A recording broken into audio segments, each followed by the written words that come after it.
Aprel ayının birindən itkin düşmüş Qardabani Bələdiyyəsinin Kosallı kənd sakini 21 yaşlı Aytaç Məmmədova bugün Kürd çayında ölü tapılıb. Bu barədə məlumatı Aytaç Məmmədovanın ailə üzvləri təsdiqləyiblər. Belə ki, axşam saatlarında ailəyə Kürd çayında qız cəsədi tapıldığı barədə məlumat verilib.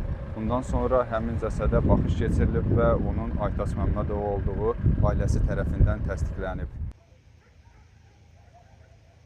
Biz Aytac balamızı gəzirdik. 40 gündür bir xəbər ala bilmirdik. Bugün axşamüstü anasına zəng gəldi ki, bir çay Kürdən bir meyit tapılıb. Gəlin baxın, görün sizin uşaqdırmı? Anası getdi, təsdiqlədi ki, hə, bizim balamız, o gözəl balamızı tapdıq.